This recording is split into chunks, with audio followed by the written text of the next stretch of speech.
You might find that you're really consistent in one area of your life and you can't figure out why you can't translate to the other areas that you'd like to be consistent in. Or maybe you feel all across the board you have a really hard time being consistent. So I want to share a couple things with you today to help out with that. One is a process that goes on in our brain that you might be completely unaware of that can seriously sabotage our efforts with being consistent. And also 3 steps that you can take to help you be more consistent. So we talk a lot about new neural pathways that you can create, new healthy habits and new behaviors that you're trying to establish in your life.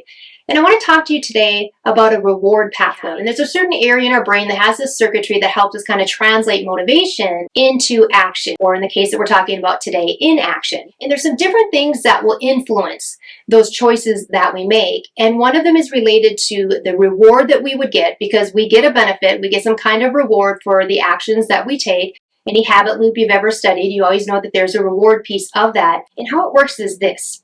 The further out that reward or that benefit is, the more likely we might be tempted to take a more immediate reward today, even though it might be far less valuable. Like, for example, say that you just out of the blue received $1,000 today. Now, you didn't need the money and you weren't expecting the money. And all of a sudden you have this opportunity, now you have $1,000.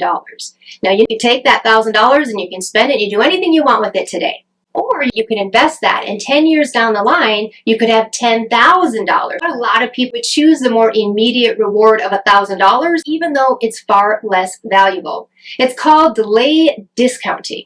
And it's something that can really get in the way of us being consistent and taking the actions that we need to today. And now we think we're going to do it tomorrow, right? We say that, oh, I'll just do it tomorrow. And then tomorrow comes, and of course we don't. And we just keep moving that goalpost further and further away, where it's a lot easier to get the field goal when the goalpost is closer, right? So I want to help you out with that. Now, there's 3 steps here, and the first one might seem really insignificant, but it's going to be the catalyst to everything else. It's going to be the most important. And what that is now that you know about this bias that we have for the present reward, even though it's not really that valuable, you can recall that and recognize it when it's happening. And it might take you a few times to recognize when it is. But if you never knew that was going on, that process can happen so fast and it just really keeps sabotaging you day after day after day.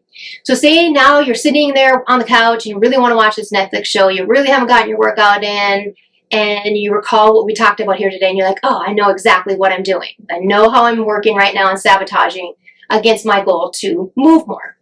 What you can do then, you guys, this is important. So the second step, what you've done just by inserting that pause and recognizing, oh, this is what I'm doing, is you now have a space that you've created between what you're feeling right now and what you're going to do with those feelings.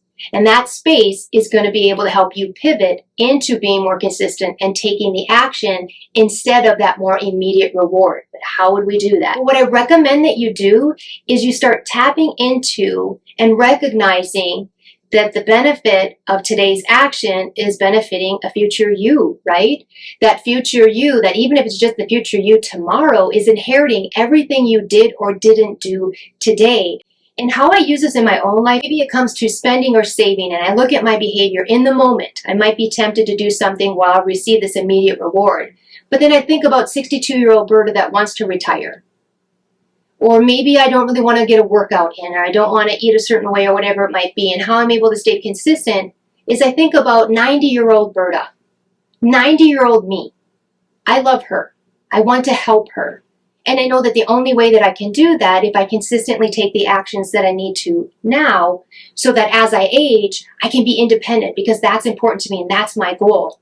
Here's where self-compassion, self-respect, self-love can really come into play and really turn the tide in helping you become consistent. So I really want you to be able to look at those future versions of yourself, like I said, even if it's just tomorrow.